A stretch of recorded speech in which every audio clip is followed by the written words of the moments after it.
Evolutionary psychologists say that the reason we see a stick on the trail ahead of us as a snake is that it's far better for our survival to see sticks as snakes than snakes as sticks.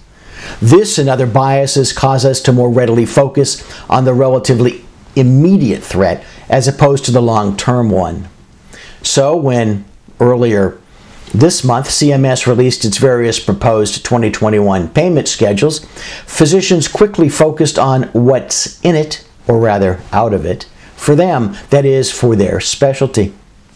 But at the same time, a focus outside one's own immediate specialty reveals other trends, ones that may have a longer term but more significant impact on your career.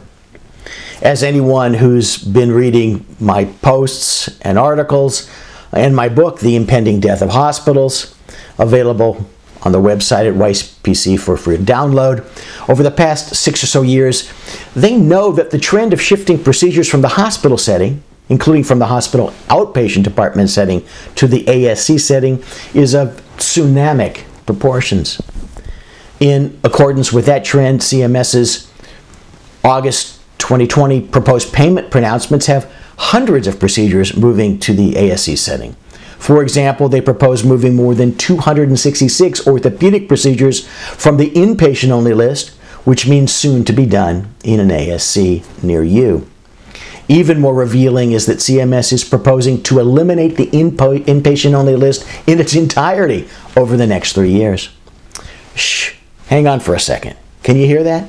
Yes, it's the American Hospital Association screaming.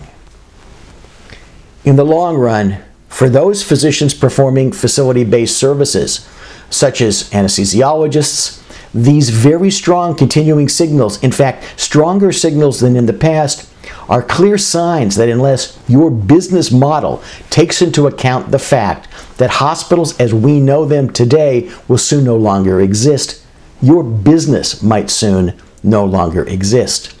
And on the flip side, those physicians who understand that competing with hospitals on the facility side is becoming easier and easier, well, it's time to consider ASC development. Either way, let's talk.